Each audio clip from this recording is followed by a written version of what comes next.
The Force is old and full of shadows. 6 months later. Battle of Christophsis. 6 months have passed since Luke Skywalker mysteriously arrived in the Clone Wars era. In that time, the Clone Wars have raged on, but the Republic now fights with a significant edge. Count Dooku remains in Jedi custody, and without his leadership, the Separatists are disorganized. General Grievous has risen to rally the droid armies, but even he struggles to gain ground. The presence of Grandmaster Luke, a Jedi stranger from the future, has bolstered the Republic's forces and morale immensely. On Christophsis, blaster fire streaks across a shattered boulevard of blue crystalline skyscrapers. Obi-Wan Kenobi and the Skywalker duo, Anakin and Luke, crouch behind a scorched Republic ATT walker, pinned down by a looming Separatist shield generator. Squads of clone troopers exchange fire with ranks of battle droids sheltering under the energy dome. By their side stands Anakin's new Padawan, a headstrong Togruta teenager named Ahsoka Tano, lightsaber in hand. "We can't get through this shield," Anakin growls into his wristcom, addressing Captain Rex. Blaster bolts whiz overhead, forcing the clones to stay in cover. "Rex, fall back to my position. We need another tactic." Nearby, Ahsoka's eyes dart between the oncoming droid fire and the shield generator's flank. "Master, I can flank the generator," she shouts over the noise. Impetuous and brave, she points toward a side alley. "If I cut through that building, I can get behind it and take it down." Anakin risks a glance at his Padawan. "Ahsoka, wait!" But before he can stop her, Ahsoka dashes out from cover. Blaster bolts scorch the air around the young Padawan as she somersaults over debris, determined to reach the alley. Obi-Wan winces. "She's even more impulsive than Anakin," he mutters to Luke, managing a wry smile despite the danger. Anakin, torn between covering Ahsoka and holding the line, steps up onto the walker's husk to lay down suppressive fire with the Force-guided turret. Suddenly, a cloaked figure leaps from a high crystalline ledge above. Luke has positioned himself atop a spire, unnoticed. He plummets like a meteor right inside the Separatist shield.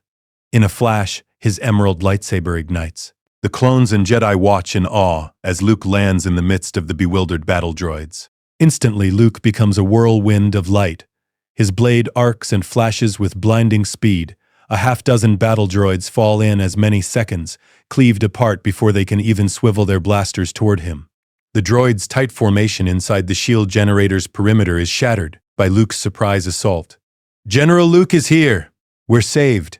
A clone trooper cheers, rallying his comrades. With newfound vigor, Rex and his men push forward to cover Ahsoka's flanking maneuver. Standing amidst smoking droid parts, Luke stretches out both gloved hands. He closes his eyes and focuses deeply on the Force.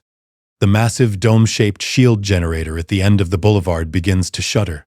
The projector's emitters squeal in protest as Luke channels all his telekinetic might. With a crunch of metal, the entire generator rips free from its mounts and crumples inward, as if crushed by an invisible vice. In an instant, the blue energy shield flickers and dies.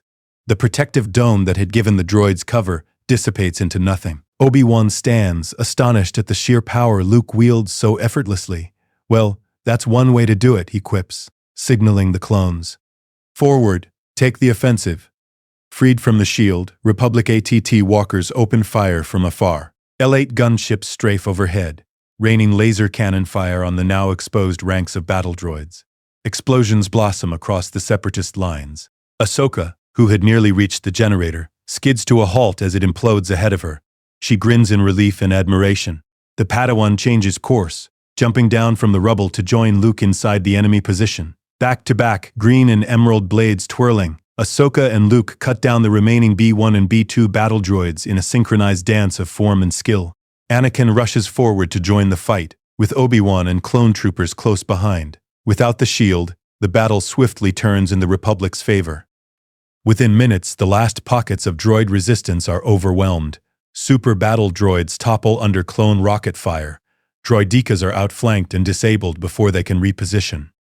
Surrounded and without orders from their general, the surviving droids surrender or are systematically dismantled. Moments later, as blaster smoke clears, the Battle of Christophsis winds down. Clone troopers let out triumphant yells. ATT walkers stomp through the crystalline avenues, securing the area and rounding up the last droids.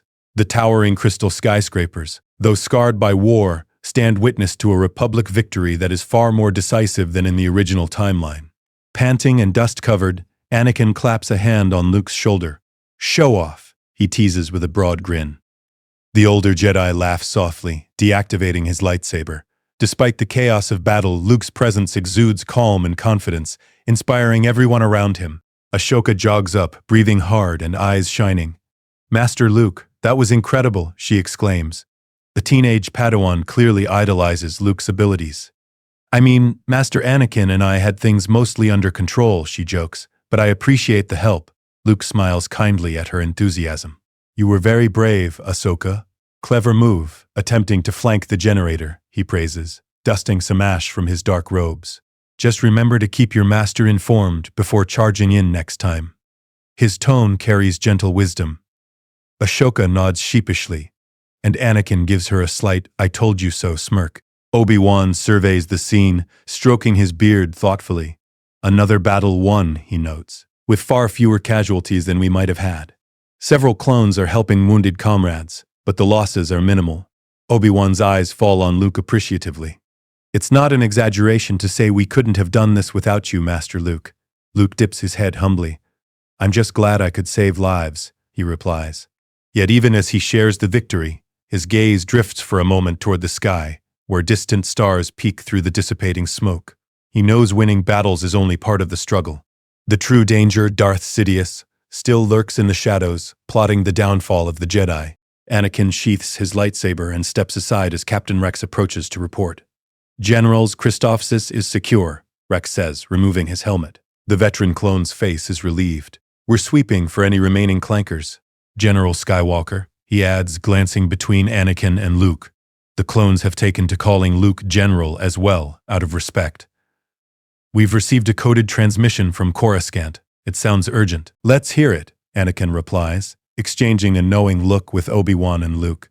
All of them suspect what or who it might concern. Rex signals a nearby clone comms specialist, who patches the transmission through on a holoprojector. The blue hologram of Master Mace Windu flickers to life above the projector disc. "Mace, we read you," Obi-Wan greets, stepping forward. The image crackles with static. Coruscant's late evening skyline and rain streaks are visible behind Windu's stern form. "Obi-Wan, Anakin, Luke." Mace Windu's calm voice carries a note of urgency. "We have a situation. ARC Trooper Fives has escaped custody and is trying to reach you. He claims to have critical information about the clone inhibitor chips and a plot against the Jedi." Windu's brow furrows. "The Chancellor's office branded him a traitor, but we suspect Fives is telling the truth. You must rendezvous with him immediately. And be cautious, Palpatine's shock troopers are also on the hunt." Luke's eyes sharpen at this news, and Anakin's jaw sets grimly. Months ago, in the wake of Dooku's capture, clone trooper Tup's strange behavior shooting a Jedi general on Felucia had led them to Kamino. There, Fives uncovered the dreadful secret. Behavioral modification biochips implanted in every clone, a contingency of Sidious to destroy the Jedi. Luke's foreknowledge of Order 66 Inches helped guide the investigation. However, before the Jedi could act on this knowledge, Fives himself was framed and nearly silenced. Now it seems he has fled and is desperately seeking his Jedi friends to expose the truth. "We'll find Fives," Anakin assures Mace. "Send us his last known coordinates." Windu nods. "Coordinates are being sent now. May the Force be with you." The hologram blinks out, and Rex's gauntlet beeps with the incoming location data. Obi-Wan turns to Rex and Ahsoka. "Rex, have the Resolute prep a shuttle. Ahsoka, you're with us. Time to bring Fives in safely." Anakin is already moving, his expression determined. "Let's go. If Palpatine's guards are after Fives, we can't let them get to him first." Luke silently agrees. Fives holds the key to ending Sidious's secret plan. If they can protect the clone trooper and reveal the truth of the inhibitor chips, it will strip away one of Darth Sidious's last advantages. Within the hour, the Jedi and a handful of trusted clone troopers have left Christophsis behind. Aboard a small Jedi shuttle, they race through hyperspace to Coruscant, homing in on Fives's signal. The Chancellor's plot uncovered late at night on Coruscant. Rain pours in sheets over the endless cityscape. Fives's signal leads Anakin, Luke, Obi-Wan, and Ahsoka to an industrial district not far from the military med center. ARC Trooper Fives, battered and desperate, has taken refuge in a dimly lit maintenance hangar.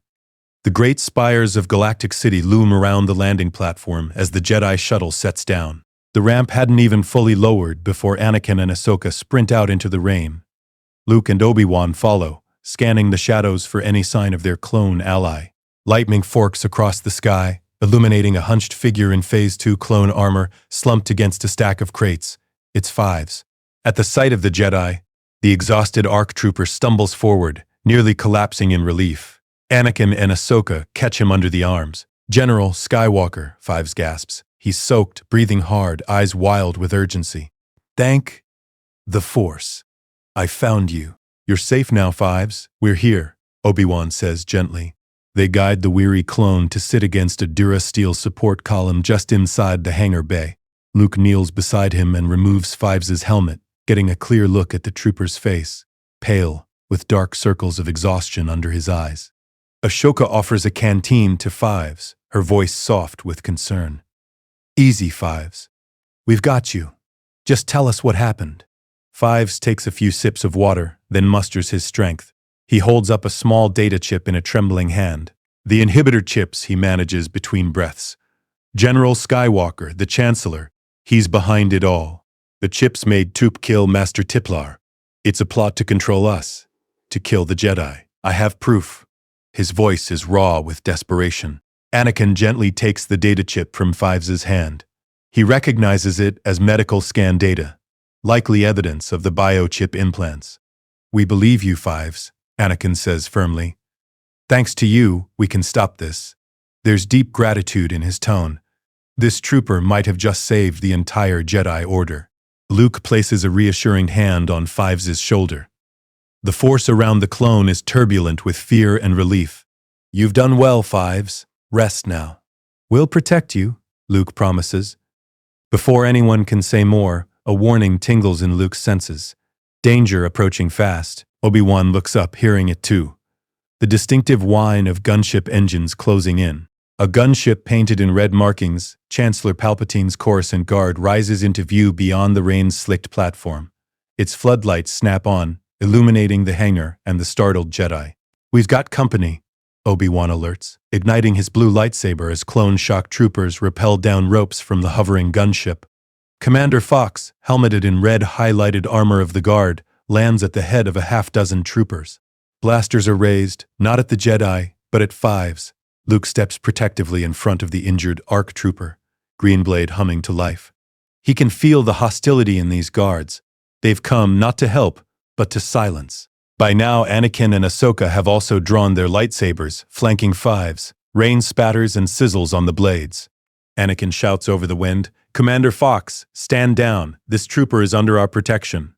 Fox's voice barks through his helmet speakers, tense and urgent. "By order of the Supreme Chancellor, that clone is to be taken into custody immediately." His blaster pistol is trained directly on Fives, hand trembling. "He's a traitor. He attacked the Chancellor."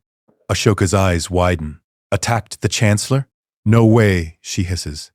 They all realize Palpatine has fabricated charges to justify eliminating Fives. "Move aside, generals," Fox demands, desperation creeping into his tone.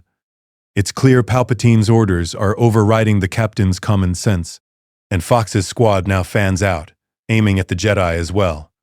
Anakin's anger flares. He steps forward with his lightsaber in a guard position. "I'm not going to ask again, trooper. Lower your weapon now." The blue glow of Anakin's saber reflects off the rain-soaked Durasteel floor. For a fraction of a second, Fox's aim wavers, conflict evident even under his helmet. But then his resolve hardens, or perhaps whatever contingency Palpatine planted pushes him, and his finger tightens on the trigger. He never finishes the squeeze. Luke's free hand flashes outward, and a quick bolt of yellow-white electricity crackles across the hangar. It strikes Fox's blaster with uncanny precision, ripping the pistol from his grip in a burst of sparks.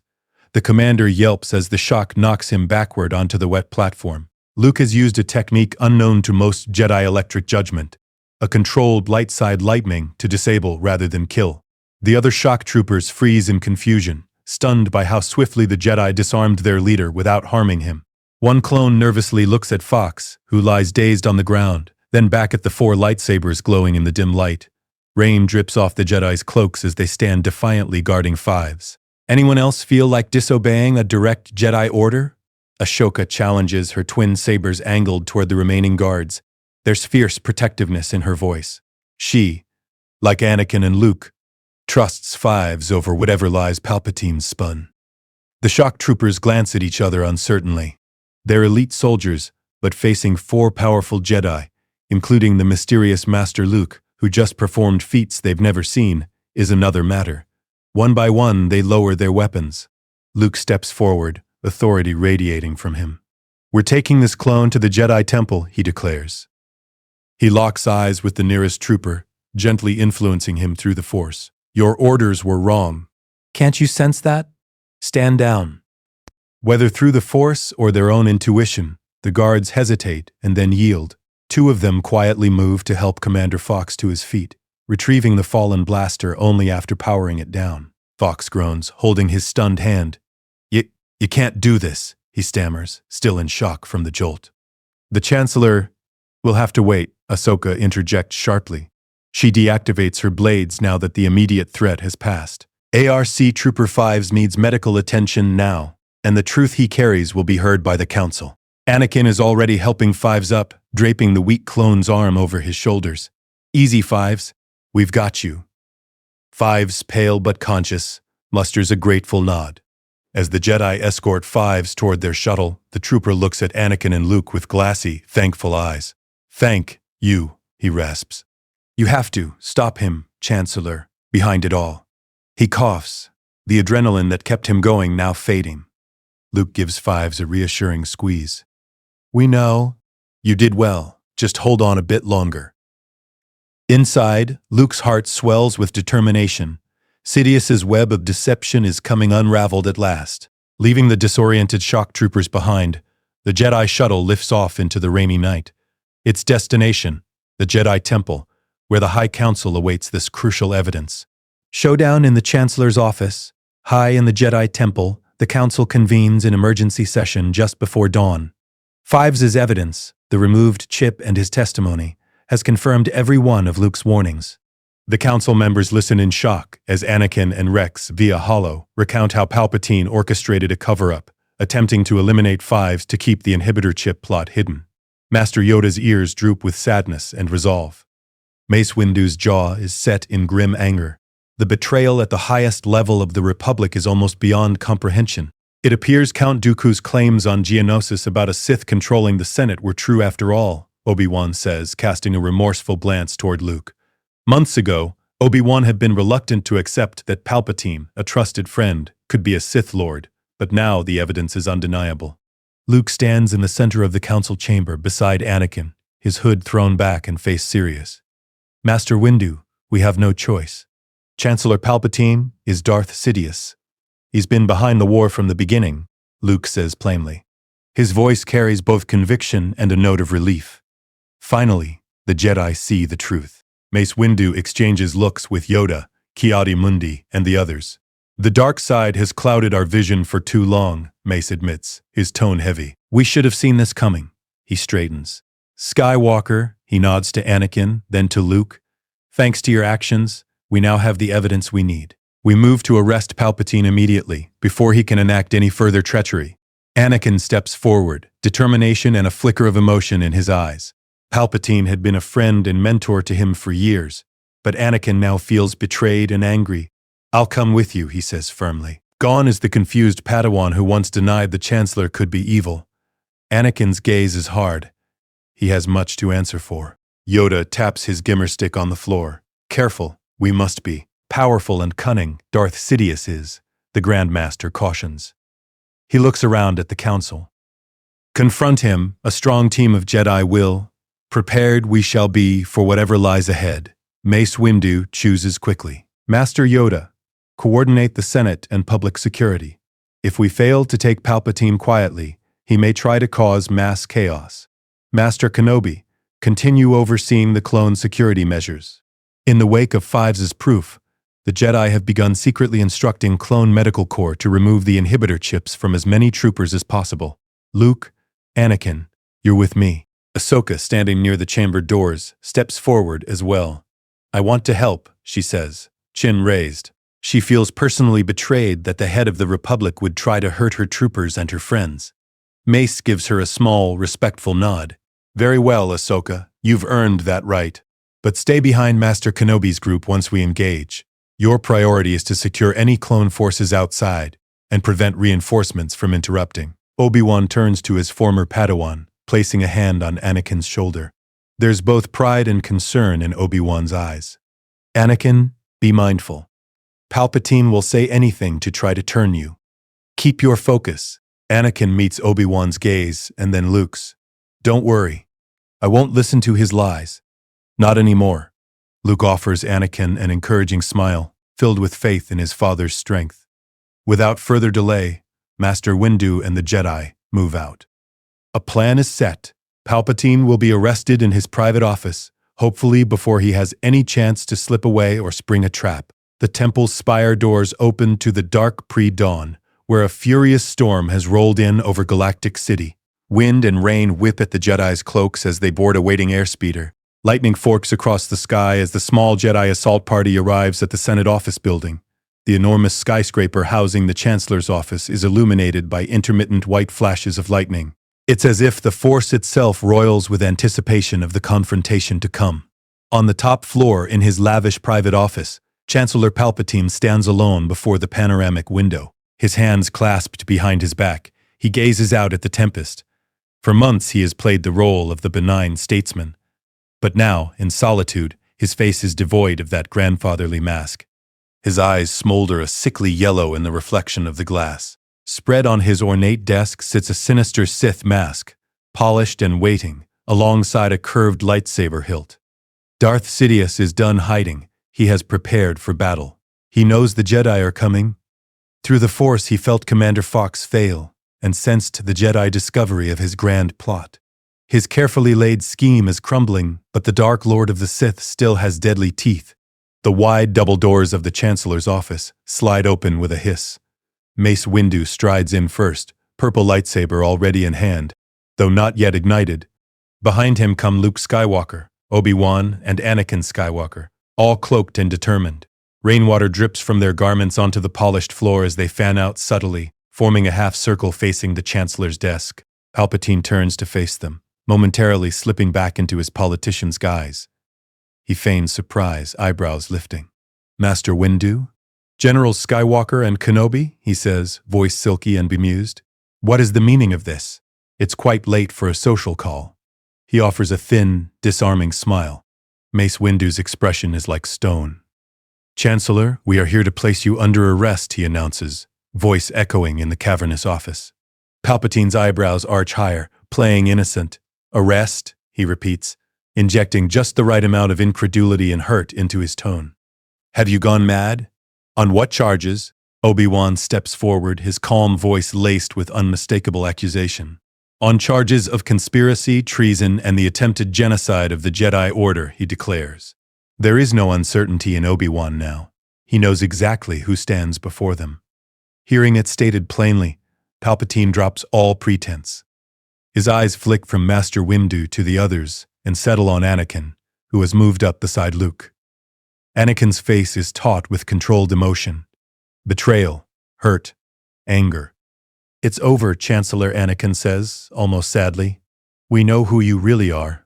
Sidious. For an instant, something like genuine disappointment ripples across Palpatine's features. In that brief moment, Darth Sidious's mask of civility falls completely. He straightens to his full height, and a sneer twists his lips. A cold, dark power radiates from him. "So it's come to this," Palpatine says, his voice dropping the kindly affectation and growing deeper, more ominous. A crack of thunder booms outside as if on cue. "I must say, I am impressed," he admits, eyes narrowing. "I did not foresee so many of you standing here together." His gaze lingers on Luke, and he practically spits the next words, "Especially you." Luke meets the Sith Lord's stare evenly. "Your schemes are finished, Sidious," he declares, gripping his lightsaber hilt. "Surrender, and you will face justice." Palpatine's response is a low, sinister chuckle. "Justice? The Jedi's justice?" he mocks. A hint of madness edges into his smile. You truly think you've won? The Separatists crushed my apprentice in chains, my contingency with the clones foiled? He applauds sarcastically, a slow clap. Bravo, Master Windu, bravo. Mace Windu's patience is at an end. It's over, he repeats firmly. Don't resist. We will use force if we must. The Sith Lord's sneer vanishes, replaced by a deathly calm. I think not, Master Windu, Palpatine says softly. With deliberate care, he reaches down and lifts the black metal mask from his desk, settling it over his face. The mask covers his eyes and forehead in the stylized visage of a Sith warrior. In the same motion, he pulls the curved lightsaber hilt into his hand. Time seems to slow. Luke braces himself, sensing what comes next. Palpatine moves in a blur. With an inhuman screech, he springs over his desk toward the Jedi, red lightsaber igniting in mid-air. Unlimited power! Sidious's voice peals through the office as he brings his blade slashing down at Mace Windu with all of his Sith fury. But this time, the Jedi are ready. Mace Windu's purple blade snaps upward, meeting Sidious's strike head-on. The impact is tremendous. In another timeline, this surprise assault cut down 3 Jedi Masters in seconds. Here, Windu stands firm, teeth clenched, as he holds the line against Palpatine's ferocious blow. Sparks fly, illuminating the Sith's grotesque mask inches from Windu's face. In the same heartbeat, Luke and Obi-Wan surge forward in perfect unison. Luke's emerald blade arcs toward Sidious's left side, while Obi-Wan's blue blade sweeps in from the right. Sidious is forced to disengage from Windu and whirl to parry these new attacks. He moves impossibly fast. Red saber a flickering haze as it clangs against Luke's and Obi-Wan's. Anakin joins the fray with a determined shout. He throws himself at Sidious's flank, using his powerful Gemso form to rain heavy blows down on the Sith Lord. 4 sabers now pummel Sidious in a blinding flurry, purple, blue, green, and blue again, their hum and clashes echoing through the chamber. The duel is a whirlwind of deadly skill. Mace Windu channels Vapad, his style crackling with controlled ferocity, every strike driving Sidious backward by sheer force. Obi-Wan is a rock of defense on Sidious's opposite side, his Soresu form intercepting each feint and preventing any escape. Anakin fights with passionate intensity, and for the first time his passion is pure, fueled by the desire to protect his loved ones, not by fear or hate. And Luke is a revelation. His lightsaber style is unlike any Sidious has seen, fluid and graceful yet unpredictable, weaving in elements of forms long lost to time. Grandmaster Luke's every strike carries the weight of the light side itself. Sidious finds himself on the defensive, a situation utterly alien to him. Snarling behind his mask, he parries and twirls, countering where he can. The red blade slashes at Windu, then stabs toward Obi-Wan, then hacks at Anakin, but each attempt is met with coordinated resistance. 4-on-1, even for the Dark Lord of the Sith, is a desperate battle, especially when 2 of those opponents are the prophesied Chosen One and his time-displaced son, an anomaly Sidious never anticipated. I am the Senate, Palpatine growls through the mask's vocabulator, his pride inflamed as he struggles to break free. Not anymore, Obi-Wan counters sharply, batting aside a vicious strike aimed for Luke's neck. With a frustrated roar, Sidious thrusts out his left hand and unleashes a blast of force lightning at Obi-Wan and Anakin. Blue forks of energy rip through the air. But Luke anticipated this. In a blur, he steps in front of his father and former master, catching the torrent of lightning on his green saber. He absorbs the Sith energy with his blade and even with his bare hand, dissipating it in crackling sparks that burn the carpet and walls. Luke stands tall, electricity dancing harmlessly across his Durastale hand and the tips of his fingers. Your reign ends here, Sidious, he declares, voice strong over the howl of the storm outside. Sidious hisses in fury. With a sudden bound, he backflips away from the cluster of Jedi. Moving with unnatural agility, he lands atop the large window ledge behind his desk. The transparasteel window has begun to fracture from stray blaster fire and lightning, spiderweb cracks radiating outward. With a sweeping motion of both hands, Palpatine rips the entire window free from its frame using the Force. The huge sheet of transparent steel and metal explodes outward, shards spraying into the rainy night. A howling gale rushes into the office, rain soaking everything. The Jedi brace themselves as wind whips at their robes. Now perched on the open ledge, Sidious extends his arms and telekinetically seizes two massive Senate pod platforms from the adjacent Senate atrium. With a snarl, he sends the heavy durasteel pods hurtling through the open window toward the group of Jedi. "Look out!" Mace shouts. One hovering pod comes tumbling end over end at deadly speed. Anakin and Obi-Wan leap together, slicing that hurtling Senate pod in half with their blades. Each half sails past on either side, crashing to the floor in a shower of sparks. Luke and Mace Windu focus on the second pod hurtling at them. Together, they extend their palms and blast the massive object aside with the Force. The pod whistles past, smashing into a wall and crumpling into debris. At that moment, Master Yoda appears in the doorway. The diminutive Jedi Master has arrived on a hovering platform lift, drawn by the disturbance in the Force. He hobbles into the office, leaning on his cane as rain drips from the brim of his hood. His eyes fall on the scene, the Chancellor's opulent office now a wreck, and the masked Darth Sidious perched on a broken window ledge, lit by flashes of lightning. "The dark side ending it is," Yoda declares, raising his voice over the storm's din. He steps forward to join the ring of Jedi below Palpatine. With Yoda's arrival, the balance shifts even more. 7 Jedi, Mace, Yoda, Obi-Wan, Luke, Anakin, plus 2 more masters who followed Yoda in, perhaps Plo Koon and Shakti stand ready, lightsabers ignited. Sidious's confidence finally falters at the sight of Master Yoda. Through the rain, the Jedi can see the Sith's lips peel back in a snarl beneath the mask. His golden eyes dart around at all the Jedi gathering. For the first time, true worry gleams in that hateful gaze. "This cannot be," Sidious growls. You all will die." With a feral scream, Darth Sidious channels all of his remaining hatred and fear into one last gambit. He lunges forward from the window ledge directly at Anakin, singling him out as the perceived weakest link. Red lightsaber meets blue, as Sidious bears down on Anakin in a vicious flurry aimed at overwhelming the younger Jedi. Simultaneously, Sidious extends his left hand and fires a new barrage of Force lightning toward the rest of the group, attempting to keep them at bay. Anakin catches Sidious's furious strikes on his blade, but he's driven back a step by the Sith's intensity. Their lightsabers lock in a crackling clinch, blue against red. Sidious leers inches from Anakin's face, leveraging his strength and the dark side's raw power to try and break the Chosen One's resolve. "Skywalker," Sidious hisses, voice dripping with malice and sly temptation. "You could have ruled by my side. Think. Padme's life is still in peril. Oh yes, I have seen it." The Sith's words turn seductive, worming into Anakin's deepest fear. "Only I have the power to save her." Anakin's eyes widen at the mention of Padme. A tremor of fear shoots through him. He sees in Sidious's gaze that the Dark Lord somehow knows of his secret nightmares, Padme dying in childbirth, and is exploiting them. For a heartbeat, Anakin's will wavers. The saber lock between them inches closer to Anakin's throat as Sidious presses. The others feel the shift, Anakin's doubt. Over the cacophony, Sidious's next words pour out like honeyed poison. "Give in, my boy," he coaxes intensely. "Embrace the dark side. It is the only way to cheat death. You want to save Padme, don't you? Use your passion, use your power." Anakin's face contorts. Fear and longing to save his wife war with his duty in the light.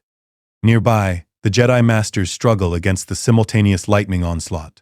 Mace and Yoda grimly intercept the crackling bolts with their lightsabers or hands, inching forward despite the sparks cascading around them. Luke, however, sees that Anakin is faltering and knows this is the critical moment. "Father, trust yourself, trust me," Luke cries out, pouring all his emotion into the words. It's the first time he has ever openly called Anakin father in this era, and the title echoes powerfully across the Force. The word hits Anakin like a splash of cold water. Father. In that instant, the fog of Sidious's influence clears, and Anakin remembers everything that Luke has shown him. The man he became as Darth Vader in another future, the pain, the regret, and the final redemption his son offered him. He remembers Luke's unconditional faith on the Death Star, a story Luke shared with him in a quiet moment, and the promise that this time, things can be different. Anakin's eyes refocus with steely resolve. "I am trusting you, Luke," he murmurs, almost to himself. Then, fixing Palpatine with a glare, he raises his voice. "Your lies won't work on me anymore, Sidious." Anakin shoves back in the saber lock with a surge of strength, catching the Sith off guard.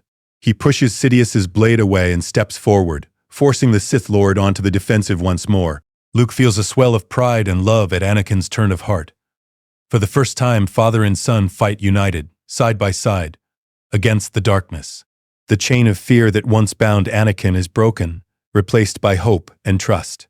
Yoda and Mace Windu, meanwhile, have managed to divert Sidious's scattering lightning away from the group. Charred scorch marks mar the ceiling, and the grand chandelier sparks from a near miss.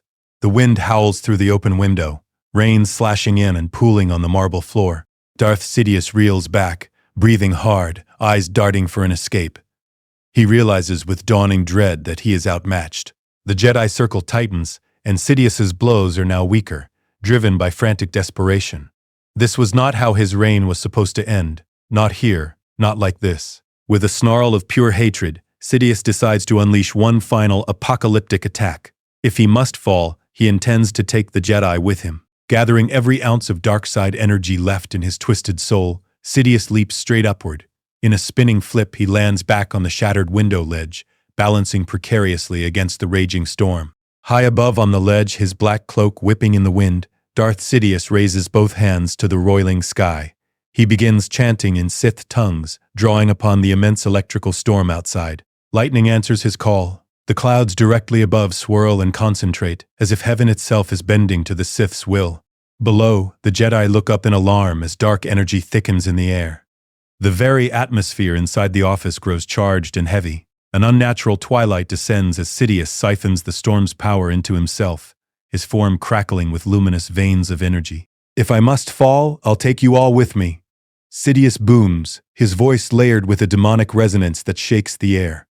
Witness the true power of the dark side. Sidious's outstretched hands blaze with blinding light.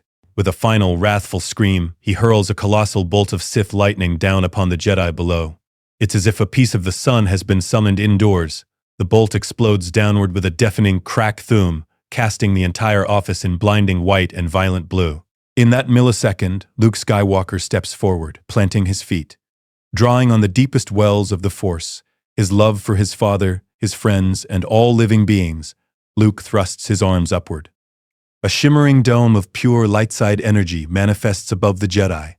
Golden and translucent, it forms a shield intended to absorb the Sith's ultimate attack. The lightning torrent crashes onto Luke's barrier with world-shaking force. The room is consumed by light and sound. Floor panels rip free and fling about. The durasteel walls groan and crack. Statues shatter. The Chancellor's desk is obliterated into burning splinters, and the entire building quakes from the onslaught. It feels as if the very planet might tear apart under Sidious's wrath. Inside this storm of destruction, the Jedi struggle as the searing energy bears down on them. Luke's face is a mask of concentration, teeth clenched, pouring every ounce of strength into keeping the protective bubble intact. Yoda raises his own small hands, adding his considerable power to reinforce the barrier. Mace Windu and Obi-Wan step beside Luke, channeling their energy into the shield as well. Even Anakin, prosthetic hand sparking, stands shoulder to shoulder with Luke and extends his remaining hand, willing his force power into the golden dome. Together, the Jedi form an unbreakable wall of light. For a moment, it seems the furious storm will consume them all, and then the tide turns. Luke Skywalker finds a calm center amidst the chaos, a clarity in the Force. With eyes blazing determined, he redirects the energy. The golden barrier, strengthened by all the Jedi's combined resolve, holds firm and then rebounds the lightning back upward in a brilliant surge. A massive bolt of coalesced energy, a mix of Sidious's own dark lightning and the Jedi's radiating light blasts upward from the dome straight at Darth Sidious. Sidious's masked visage is illuminated in stark blue as the reflected power strikes him full force. The Sith Lord's triumphant snarl turns to a look of shock and agony. He's caught in his own maelstrom. Wild tendrils of energy envelop him, crackling through his body. "No!" Sidious's scream is inhuman, a horrible wail of defeat. In that instant, the Sith mask shatters off his face, and his withered features beneath are lit by blinding light. His arms flail, skeletal under the onslaught. The sheer force launches Darth Sidious, like a rag doll out of the shattered window and into the void beyond. His body, wreathed in twisting lightning, hurtles down into the Coruscant night. A final thunderclap booms as Sidious disappears from view, tumbling hundreds of stories. Far below, an explosive flash and the faint rumble of impact mark the end of the Dark Lord of the Sith. Darth Sidious, Chancellor Palpatine, is no more. Back in the ruined office, silence gradually falls. The golden energy dome fades away, and the Jedi lower their hands, every one of them trembling with exhaustion and relief. The storm outside, freed from Sidious's dark influence, begins to subside. Rain still falls, but the thunder and lightning ease, the clouds already dispersing to reveal the first pale hint of dawn. For a long moment, the only sounds are the ragged breathing of the Jedi and the patter of rain on broken glass. They have done it. Against all odds, united, they have defeated Darth Sidious and survived. Anakin steps to the edge of the shattered window, chest heaving. Wind blows his rain-soaked hair as he peers downward. In the dim, early light, he can just make out a distant plaza where smoke and flickering flames indicate Sidious's final resting place. More importantly, through the Force, Anakin feels a tremendous weight lifted. The oppressive dark presence that haunted his every moment since the war began has vanished. He inhales a deep, liberating breath. "He's gone," Anakin says, hardly believing his own words. A smile of pure relief and joy slowly brightens his face. The Sith are gone. Obi-Wan releases a long sigh and actually laughs softly, leaning on a cracked pillar for support. "We did it," he affirms, smiling back at Anakin. There's disbelief in his voice, too.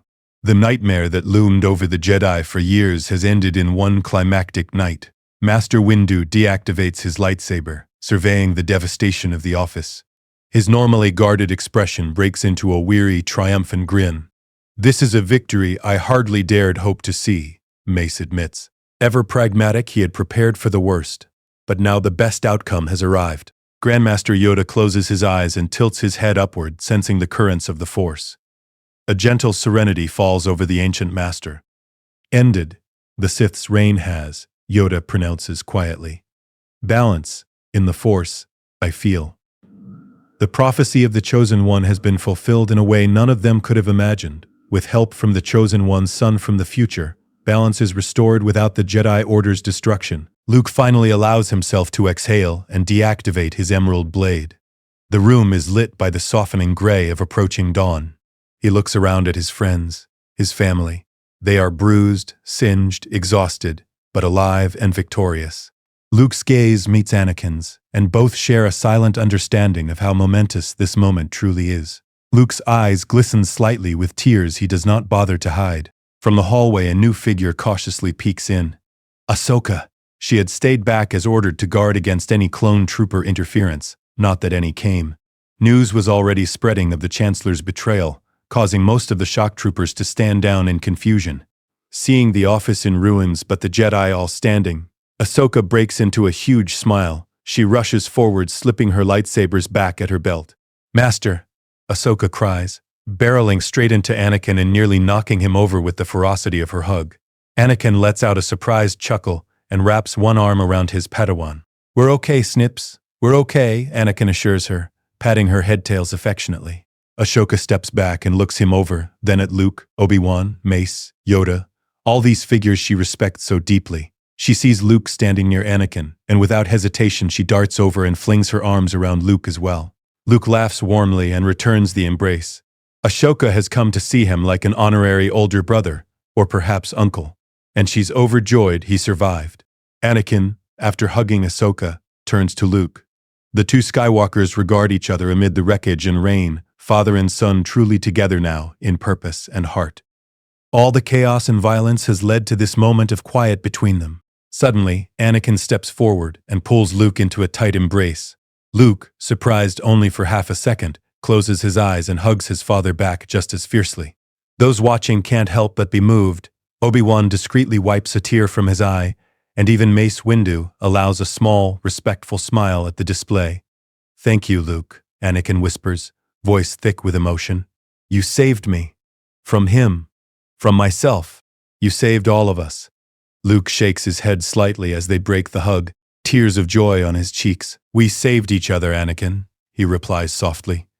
In this timeline, neither Skywalker fell to darkness.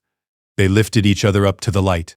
Yoda, using a hover chair retrieved from the hallway, floats up to the broken window ledge and gazes out at the clearing sky. The first rays of the sun are pushing back the dark clouds. The war-torn galaxy will get to see a new day, Much to do there remains, Yoda muses, smiling as he watches dawn break over Coruscant's skyline. But now, a moment of peace we can accept. As the Jedi gather themselves and prepare to inform the galaxy of what transpired, one chapter of this alternate history closes. The Clone Wars will soon be over, with the Sith defeated and their plots laid bare, but the story is not quite finished. The Republic and the Jedi must adjust to this new reality, and Luke Skywalker, the visitor from the future, must decide what path he will walk now. The night's storm has passed. In the highest office of the Galactic Senate, silence falls save for the crackle of dying electricity and the patter of rain through the shattered window. The battle is over. Darth Sidious, Chancellor Palpatine, lies defeated, cast down by the combined strength of the Jedi. The opulent office is now a ruin, its grand windows shattered, walls blackened with scorch marks, and furniture reduced to smoking debris. The acrid smell of ozone and burnt upholstery hangs thickly in the air. The Jedi slowly gather themselves, catching their breath and coming to terms with the reality that the Sith threat has finally been vanquished. Anakin Skywalker steps away from the broken window's ledge, where he had watched Palpatine fall. Rain slicks his hair to his forehead, and his face is lit by the first faint glow of dawn creeping over the Coruscant skyline. He turns back to his companions with a dawning smile, chest heaving from adrenaline. "He's gone," Anakin announces, disbelief and relief mingling in his voice. "The Sith are gone."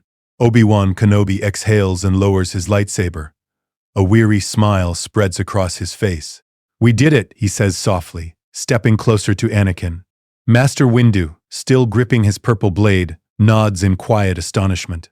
"A victory I hardly dared hope to see," Mace admits, his tone one of profound relief. Grandmaster Yoda, perched in the hovering chair he arrived in, closes his eyes and senses the force around them. The oppressive shadow that has loomed over the Jedi for so long is lifted. Ended, the Sith threat has. "Balance? In the Force, I feel," Yoda pronounces, his voice filled with deep contentment. The aged Jedi Master allows himself a rare smile. Nearby, Ahsoka Tano peeks cautiously through the doorway, having kept the corridor secure during the duel. Seeing her friend safe, she breaks into a wide grin and rushes into the room. She nearly tackles Anakin in a hug, laughing in sheer elation. "Master, you're okay," Ahsoka cries, eyes bright with relief. Anakin chuckles and returns the hug with one arm, still holding his extinguished saber in the other hand. Luke Skywalker stands a short distance away, his chest rising and falling as he calms his breathing. The emerald glow of his lightsaber has faded. He hooks the weapon back onto his belt. For a moment, father and son lock eyes across the destroyed office. In that exchange, everything is understood. Years of pain and redemption, the weight of destinies altered. Anakin crosses the debris-strewn floor in 3 long strides. Without a word, he pulls Luke into a tight embrace. Luke hesitates only a heartbeat before embracing his father in return. He closes his eyes against a swell of emotion. The others look on, moved by the sight. Obi-Wan wipes a tear from his eye, and even Mace Windu's stern expression softens. "Thank you, Luke," Anakin whispers, his voice thick. "You saved me. You saved all of us. I wouldn't have been able to do this without you." Luke's throat tightens. This moment, a dream he never imagined he would live to see, is now reality. "We saved each other," he replies quietly, stepping back to look at Anakin, his father, truly alive and free from the darkness. Tears glisten in Luke's eyes. He turns to include the other Jedi in his gaze. "We all did this. Together." Yoda steers his chair forward and looks around at the gathering of Jedi. Anakin and Luke side by side, Obi-Wan and Ahsoka, Mace Windu and others arriving behind them. His large ears perk up with satisfaction.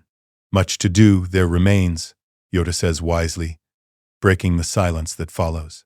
The ancient master's tone is gentle but firm. "But for this moment, peace we shall accept." Through the shattered window, the darkness of night gives way to the first golden rays of morning.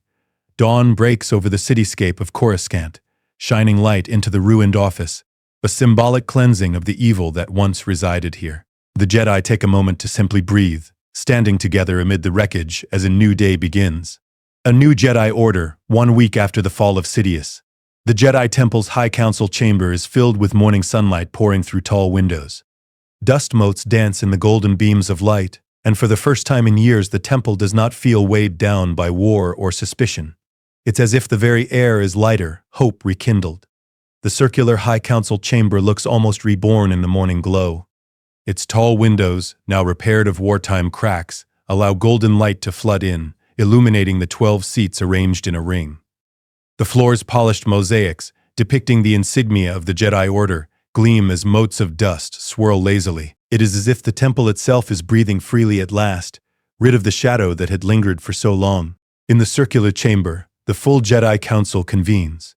Masters Yoda and Mace Windu occupy their customary seats, joined by fellow council members, such as Plo Koon, Shakti, Ki-Adi-Mundi, and others who survived the war's trials. Even Obi-Wan Kenobi stands along the periphery. Though not formally a council member, he has been invited to witness this occasion. There is an air of cautious optimism throughout the room. Anakin Skywalker stands in the center of the chamber, where individuals are normally summoned to face the council. Today, however, he is not on trial or assignment. He is being honored. At Anakin's side, with the council's blessing, stand Senator Padme Amidala and Ahsoka Tano. Not long ago, Ahsoka had actually left the Order after being wrongfully accused of a crime. But now that the truth has been uncovered, and with the Jedi embracing change, she has been welcomed back with open arms. She stands proudly beside her former master once more. Padme's hands rest gently over her abdomen, where new life is growing. She carries Anakin's children, an unmistakable symbol of the very attachments the old Jedi Code once forbade. On Anakin's other side is Luke Skywalker, the mysterious Jedi Master from another time who helped bring about this victory. Master Windu rises from his seat, a rare, warm smile on his face. "The war is over," he announces, his deep voice echoing gently in the chamber. "The Jedi Order has survived one of its greatest trials. Knight Skywalker, your actions, alongside those of Master Luke Skywalker, have brought balance to the Force at last. The Council acknowledges your exceptional service and bravery." Mace's smile falters slightly as he adds, in a humbled tone, "And we offer you our deepest apologies for not perceiving the truth earlier, for not seeing what was in front of us with Chancellor Palpatine." Anakin meets Master Windu's gaze and bows respectfully. "Thank you, Masters. I am grateful for the Order's trust in the end. I won't fail you." There is sincerity and pride in Anakin's voice. Pride not in himself alone, but in the Jedi as a whole. Yoda nods, his ears twitching with approval. "Failed you have not, young Skywalker. Much growth we have seen in you. Saved us, you did help."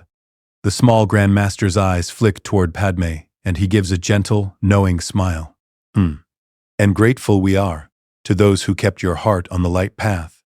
Senator Amidala, Padme, accept our gratitude you must, for the hope and love you have given Anakin." Yoda inclines his head in respect toward Padme. Padme smiles gracefully and bows her head. "Masters, the honor is mine. I only did what anyone who loves him would do. I believed in Anakin, and in all of you. I'm thankful the Jedi Order is still here to protect the galaxy." Shakti, seated 2 chairs over, speaks in her serene, authoritative voice. "This war and the trials we've endured have taught us much. The Jedi Code will be revised to reflect what we have learned. Henceforth, attachments rooted in love, compassion, and loyalty will be seen as a strength, not a weakness." She shares a kind smile with Padme and Anakin. "The Council has voted unanimously to allow Jedi the freedom to marry and have families, so long as they maintain their commitment to the light and do not let fear or anger over attachments cloud their judgment." At this, Anakin's eyes brim with moisture. He exchanges an astonished, grateful look with Padme. You have no idea what this means to us," he manages, voice a bit unsteady with emotion. Thank you all." He reaches down and gently squeezes Padme's hand. She returns the gesture, eyes shining with tears of happiness. Padme squeezes his hand proudly, and Ashoka positively beams at her former mentor's elevation. Ki-Adi-Mundi clears his throat and leans forward in his chair. "In light of your extraordinary service and growth, Anakin Skywalker," he announces formally, "the Council has also agreed to grant you the rank of Jedi Master." There's a warm murmur of approval from the other Masters, many smiling broadly at Anakin. Anakin's eyes widen in astonishment. For a moment he is speechless. This was a recognition he once craved deeply, and now it is being offered freely, earned by deeds and character rather than politics. He bows his head deeply. "I am honored, Masters," he says softly. "I will serve the Order with all that I am. Thank you." Mace Windu steps forward now to address Luke directly. There remains the matter of your status, Master Luke. He clasps his hands at his back in a dignified pose. By all our laws and traditions, you are indeed a Jedi Master, perhaps even a Grandmaster, by virtue of your knowledge and skill. You have walked a path few could imagine. If you are willing, we ask that you remain with us, here in this time, to help guide and teach the Order as we enter this new era. All eyes turn to Luke. A hush falls over the chamber. Luke's gaze sweeps around the circle of venerable Jedi Masters, then to the faces of Anakin, Padme, and Ahsoka standing beside him, the family he never expected to know. His heart swells with a sense of belonging and purpose. Masters, Luke says, his voice resonant with conviction, rebuilding the Jedi Order alongside you would be my greatest honor. The Force has brought me here for a reason. I intend to see that reason through and help safeguard this new future. Obi-Wan, watching from the side, breaks into a broad grin. The Council will be lucky to have you, my friend, he says, unable to contain his pride in Luke. Yoda's eyes narrow in delight, and a quiet chuckle escapes him. He taps his gimmer cane lightly. Agreed, we are. When 50 years into the future I look around, all the Force sees, unclear it is. But know this, we do. Luminous beings our Order shall remain, with Jedi like you. He gives Luke a nod of deep respect. Named as Master of the Order, one day you could be when this Ancient One goes to join the Force. Earned it, you have. Luke flushes slightly, clearly honored beyond words. Master Yoda, that is more than I could ever ask. I will strive to be worthy of that trust. He then smiles, trying to lighten the moment. Besides, I have a feeling you'll be around for quite some time yet, Master Yoda. I look forward to learning much more from you. A gentle ripple of laughter spreads through the council at Luke's gracious deflection. Yoda himself lets out a contented and nods. Mace Windu steps down from the curved row of seats and approaches Luke and Anakin. In a symbolic gesture of equality and trust, he reaches out and firmly shakes Luke's hand, then Anakin's. Then it is settled. The Jedi Order begins a new chapter today. Stronger, wiser, and more united than ever. With Grandmaster Yoda and Master Luke Skywalker guiding us, we will ensure that the light of the Jedi never again dims. May the Force be with us all. May the Force be with us, the other council members echo in unison.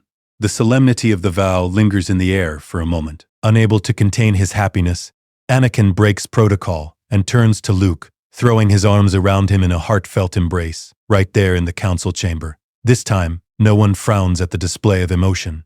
Instead, Plo Koon and Shakti exchange delighted glances, and some of the masters applaud quietly. Ashoka, exuberant as ever, hops forward and wraps her arms around both Anakin and Luke in a spontaneous group hug, causing warm laughter to fill the room. Even Master Windu's grin widens as he watches the three of them. Yoda observes, his eyes misty as he witnesses this transformation in the Jedi. He discreetly brushes a single tear of joy from his cheek. A happier day I have not seen in years, he murmurs softly. Mace raises his hand to draw everyone's attention once more. There is one more matter, he says, exchanging a glance with Ahsoka. The young Togruta steps forward curiously. Ahsoka Tano, Mace announces.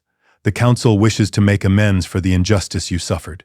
You left the Order under a cloud that was not of your making. In light of your steadfast loyalty and all you have done for the Republic since, we would be honored to welcome you back into the Jedi Order fully.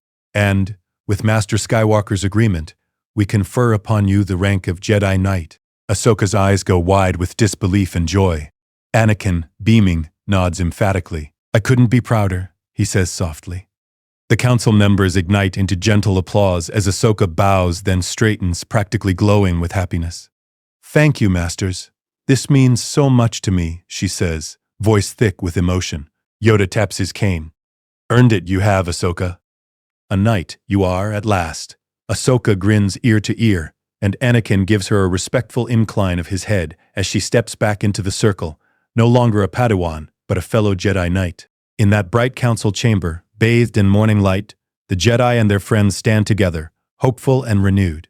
The dark years orchestrated by Sidious have ended. A new Jedi Order is being born, one tempered by wisdom, inclusivity, and compassion. That evening, after the formal council gathering, Anakin and Obi-Wan find themselves standing together on one of the temple's high balconies. The sun is setting in hues of orange and purple, the city a silhouette of shimmering spires. The two friends gaze over the cityscape in companionable silence for a while, each absorbing the day's momentous events. It's Obi-Wan who breaks the silence. "It all happened so fast," he says softly, arms resting on the balcony railing. "In the span of days, the war ended. The Sith destroyed. It feels almost unreal." Anakin nods, his face thoughtful as the evening breeze ruffles his hair. "There were times I almost lost myself, Obi-Wan," he admits quietly. His gaze drops to the lights of traffic streaming below. "If it weren't for Luke, for all of you, I might have made terrible mistakes."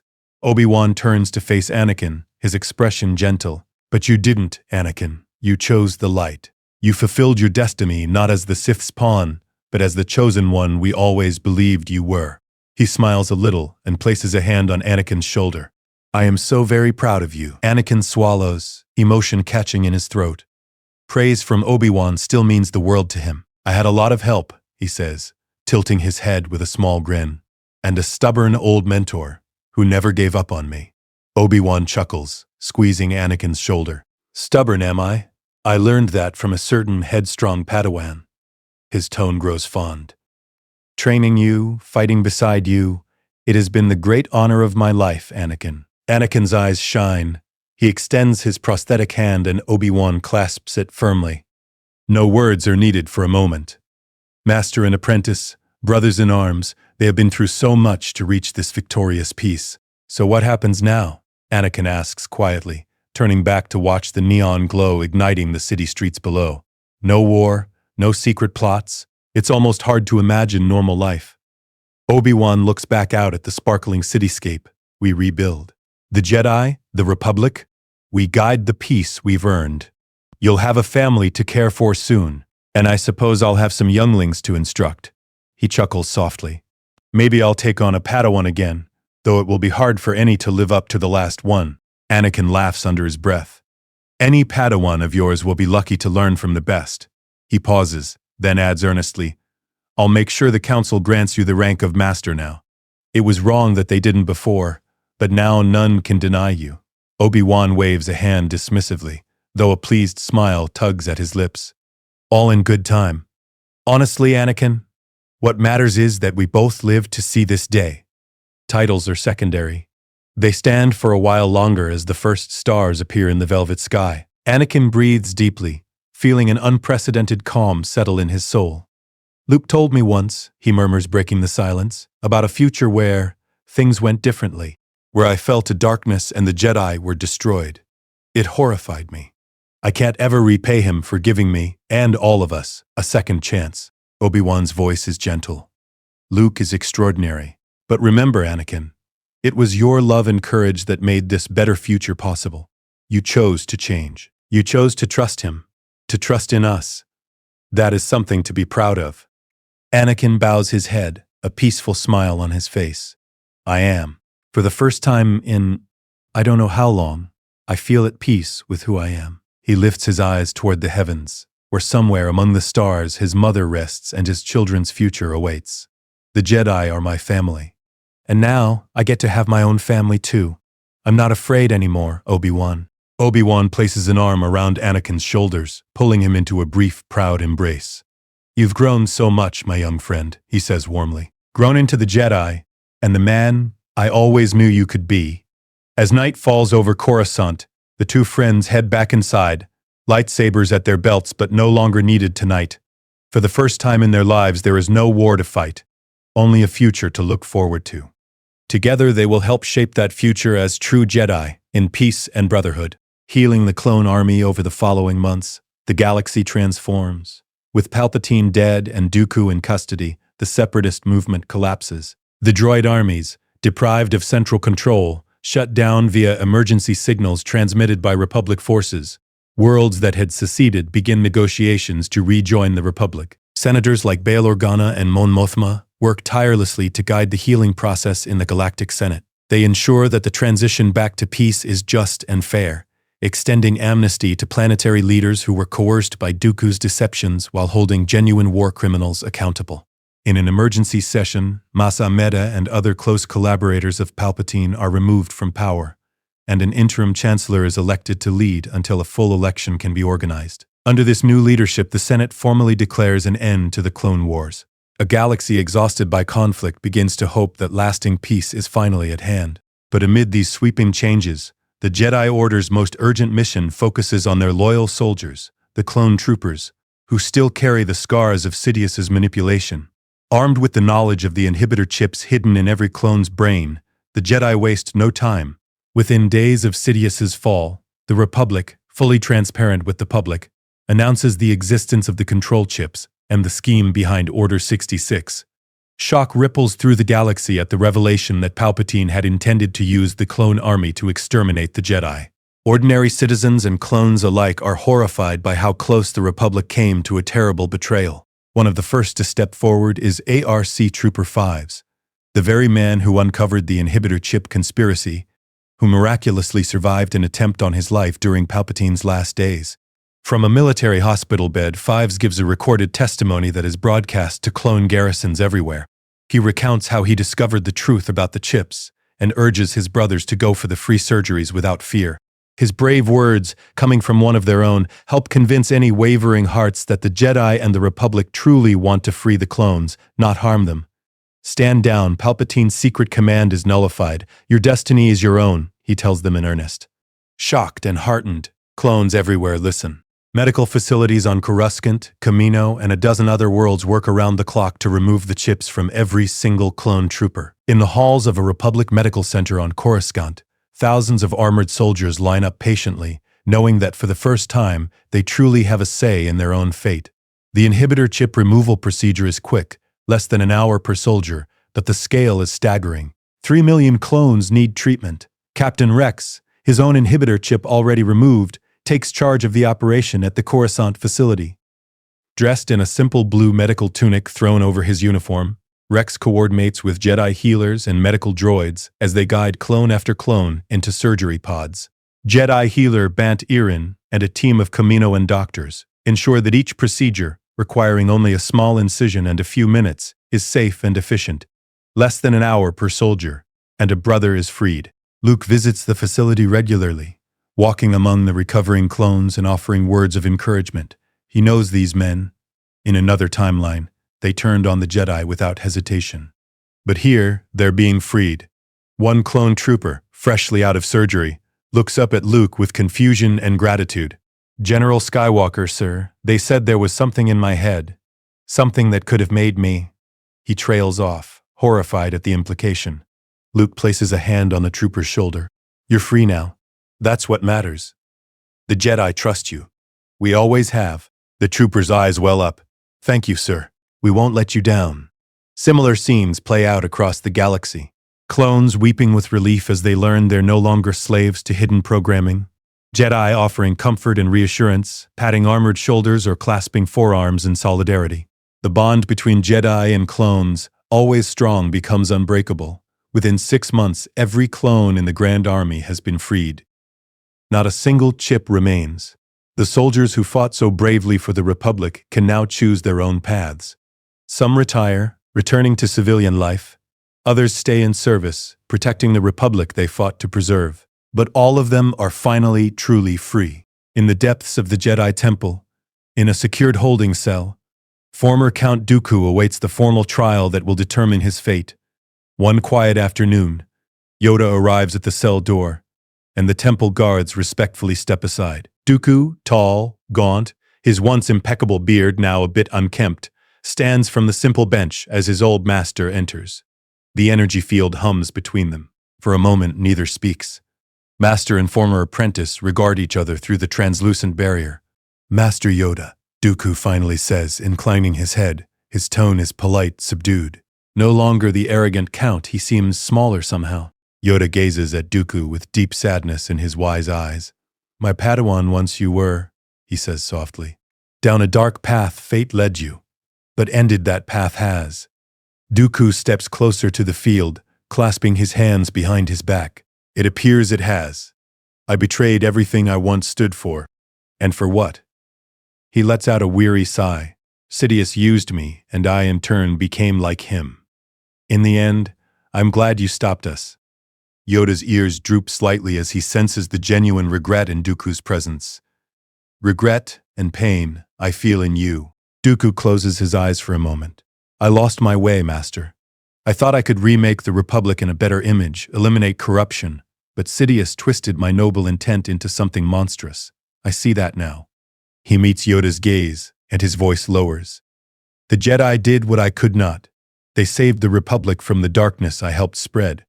Yoda steps closer to the barrier, as if he could reach through it to comfort the man he once mentored.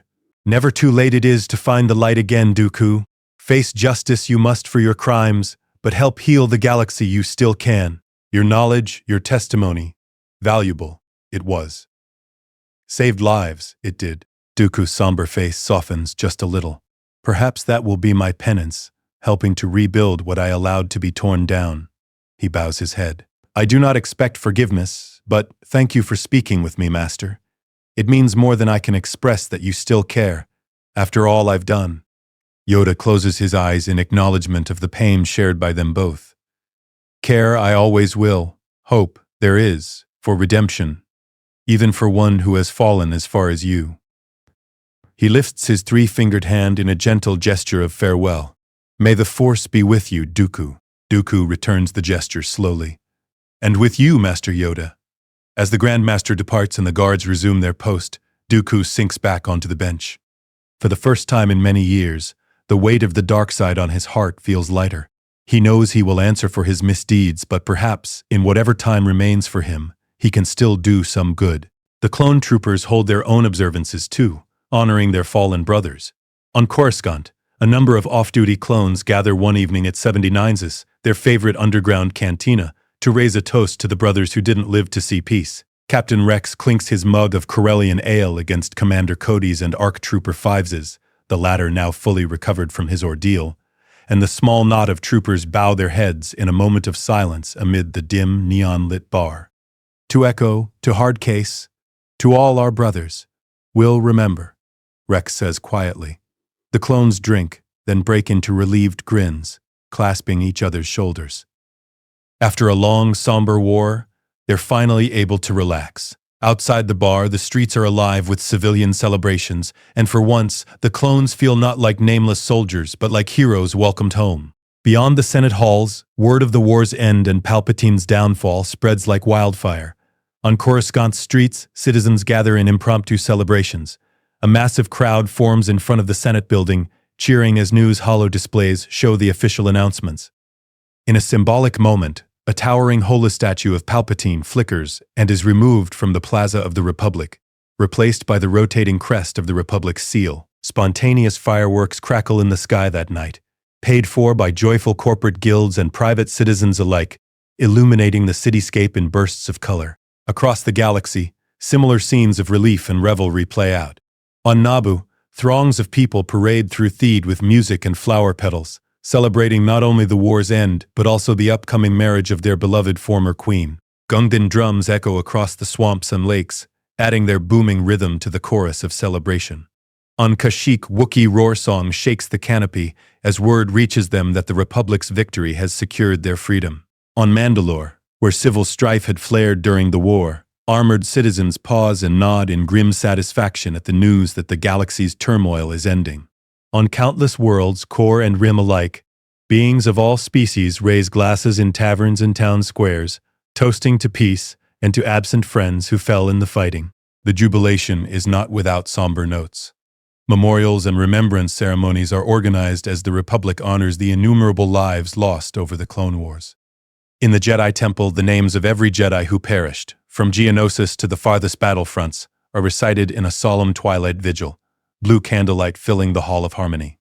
The clones hold their own vigils as well, gathering in hangar bays or barracks to stand at attention and salute the empty helmets of their fallen brethren lined up in tribute.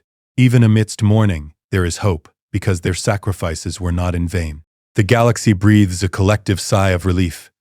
From the busy sky lanes of Coruscant to the quiet fields of distant agrarian worlds, people dare to imagine a future bright with possibility. After years of war and fear, the prevailing feeling is one of optimism. an almost giddy optimism that sweeps up young and old, human and alien. The Republic has weathered the storm and emerged into the sunshine of a new era. Everywhere, citizens credit the Jedi and the heroes who stood with them for restoring peace and justice to the galaxy. Wedding on Naboo several months after Sidious's defeat, under the shade of a flowering shock tree in Thebe Palace's courtyard, Padme Amidala stands facing Anakin Skywalker. She wears a simple yet elegant pale gold gown. The gown's fabric catches the midday sunlight, shimmering with every subtle movement. Intricate patterns of Naboo flowers are embroidered along the hems and sleeves in faint silver thread that glints with each breath. A diaphanous veil of matching golden lace drapes from a small jeweled tiara nestled in her dark curls, a gift from the Naboo royal house for this special day. Anakin wears formal Jedi robes with a Nabooian sash. His attire combines his two worlds, the traditional brown tunic of a Jedi Knight enriched by a cream-colored ceremonial surcoat, and around his waist is draped a maroon silk sash embroidered with Naboo's royal emblem. The ensemble signifies his bond to Padme's people and their wholehearted acceptance of him into their royal traditions. They hold hands, gazing into each other's eyes. Around them are close friends and family. Obi-Wan stands at Anakin's side as his best man, smiling with calm pride. Ahsoka is beside Padme as maid of honor, practically bouncing with excitement. Master Yoda officiates, perched atop a small hover dais so that he is at eye level with the couple. Nearby, Masters Mace Windu, Plo Koon, and Shak Ti observe respectfully. Clones in dress uniforms, including Captain Rex, stand at ease at the periphery, acting as honor guards. Luke stands a little apart, watching with a contented smile and misty eyes. He's clad not in Jedi robes today, but in a Naboo formal tunic of white and gold. Padme insisted. To Luke, this scene is both surreal and deeply fulfilling. His parents openly together and being celebrated is something he used to only dream about. R2-D2 and C-3PO stand nearby recording the event.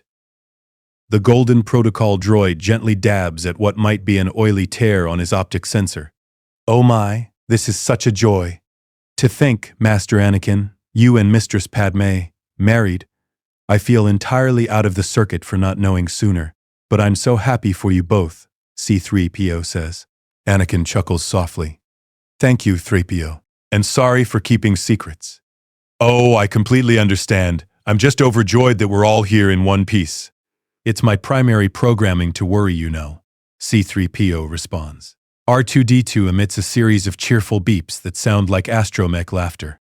Yoda raises his three-fingered hand for quiet and begins speaking in his gentle, wisdom-laden voice. Truly wonderful, the mind of love is. His large ears wiggle happily. Joined, two souls become today. Promised they have, to walk the Force together. Anakin and Padme exchange rings, simple bands forged from Nabooian electrum, provided by Padme's sister Sola, who watches from the small audience. Anakin's prosthetic hand shakes ever so slightly as Padme slides his ring on, and he grins. Yoda continues the brief ceremony, his eyes full of light. By the will of the Force and the authority of Naboo, he smiles broadly, wrinkles and all. Married you are. May your love nurture the galaxy as it has each other. Anakin and Padme lean in and share a tender, loving kiss to the applause and cheers of those gathered. Ahsoka gives an excited whoop. Obi-Wan claps loudly, eyes shining with pride. Mace Windu even allows a small smile, inclining his head in respect for the union. Luke wipes a tear from his cheek. In this moment, seeing his father and mother embrace openly in joy, he feels a profound sense of relief and happiness. He never imagined he would live to witness his parents' love celebrated in the open. The painful future he knew has been averted. A new future is being written right before his eyes. After the ceremony, everyone mingles in the garden as a light breeze rustles through the flowering hedges and the sound of Naboo music. A gentle string melody drifts in the air. R2-D2 projects tiny holographic flower petals and confetti into the air at Ahsoka's request, making her laugh as she runs about trying to catch them. The clone honor guards remove their helmets, and enjoying refreshments and receiving hugs of gratitude from Padme and Ahsoka. Obi-Wan finds Luke standing near a low garden wall, looking out at the shimmering lake visible beyond the palace grounds. A pair of Shak, the local grazing animals, wander and graze in the distant fields. Obi-Wan approaches, handing Luke a cup of sweet pear punch. You should be proud, Luke. Obi-Wan says softly. Luke turns to his old mentor, eyes bright. I am.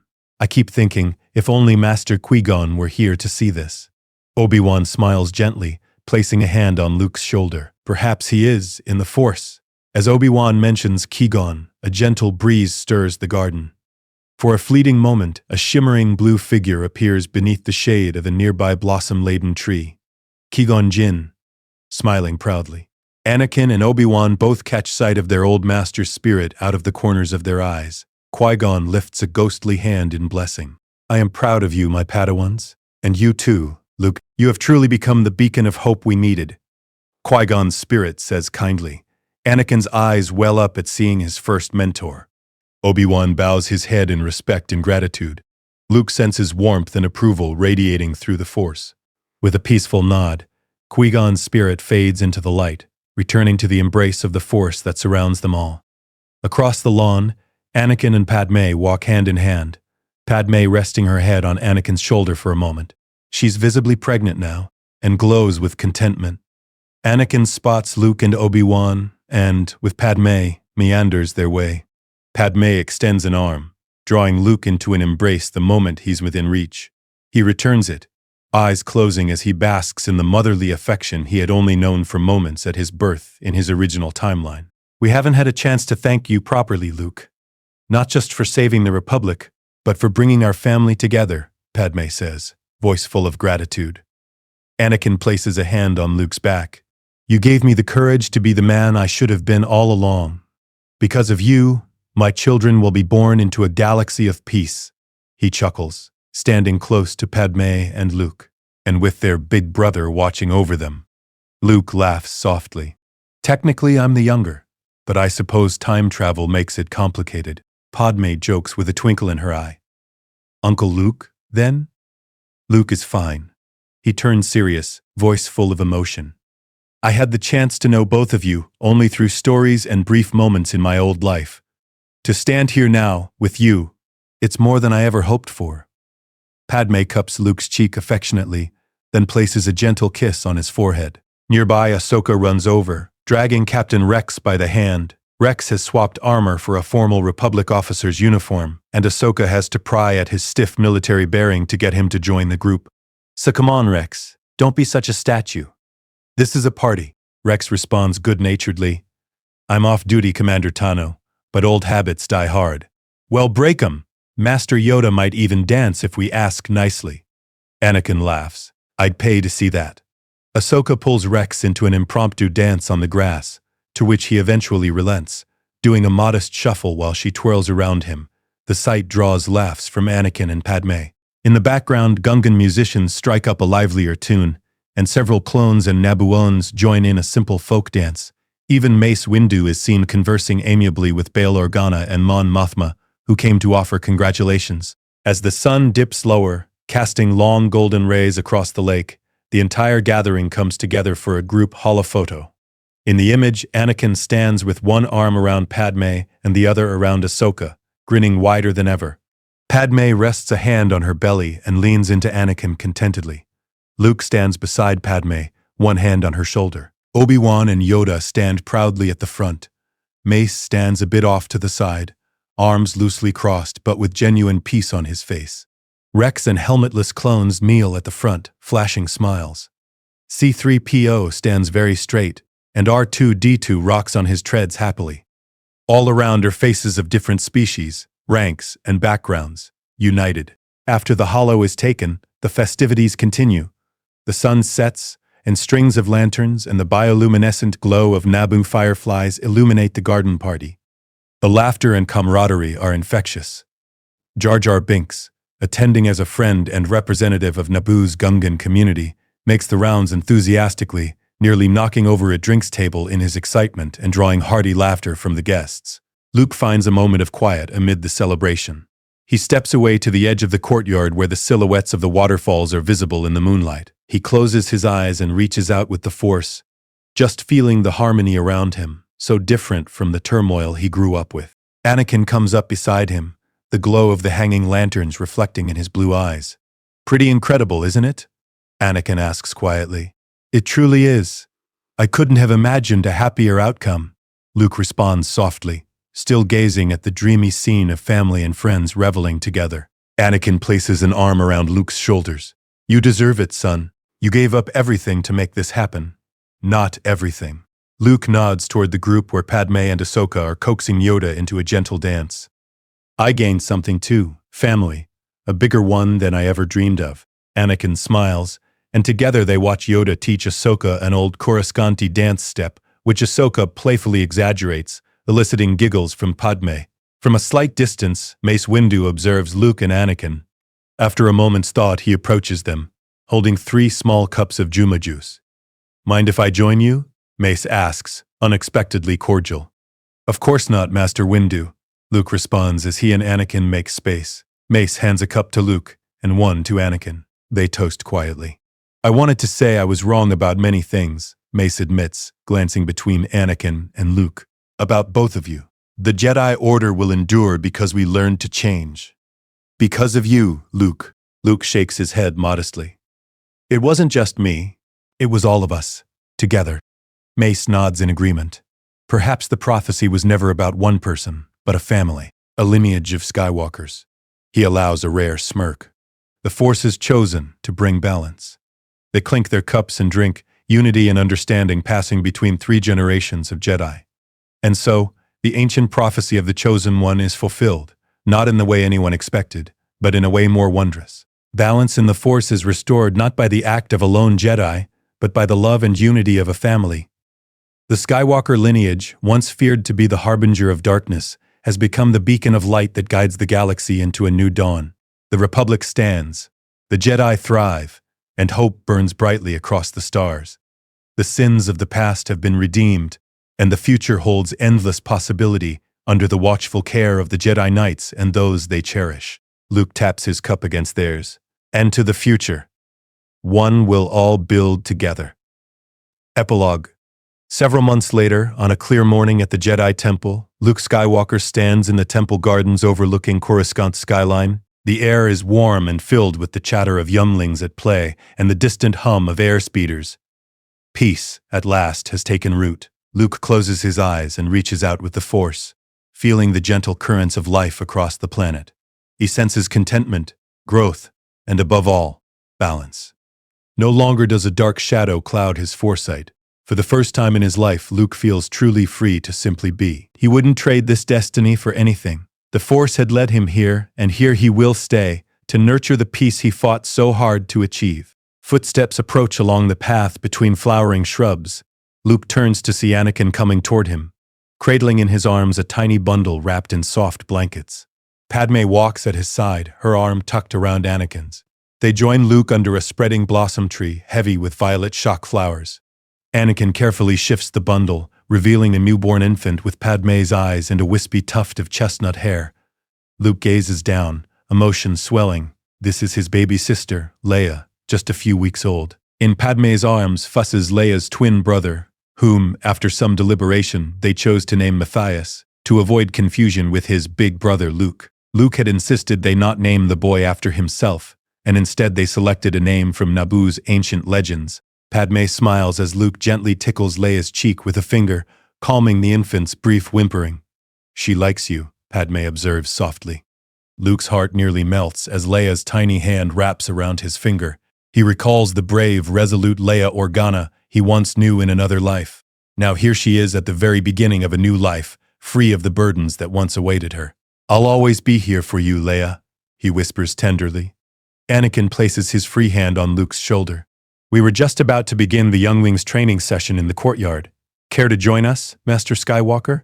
Luke looks from his father to his mother holding baby Matthias, and then to little Leia now yawning contentedly in Anakin's arms. He feels a swell of contentment. Of course, he replies. Together, the family walks back toward the temple's grand doors where voices and laughter echo. Jedi Knights teaching the next generation without fear. Ahsoka is there too, overseeing a pair of older initiates in a sparring exercise. She waves happily at Anakin and Luke as they approach.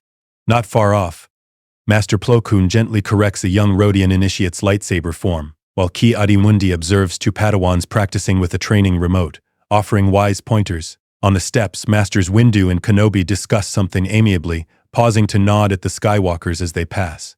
Even Yoda, perched on a stone bench amid a cluster of giggling younglings, seems lighter of spirit. He is playfully levitating a set of toy blocks for the children, his chuckle carrying on the breeze. Luke slows his pace for a moment, hanging back as Anakin and Padme continue ahead, just to fully absorb the joy of this scene.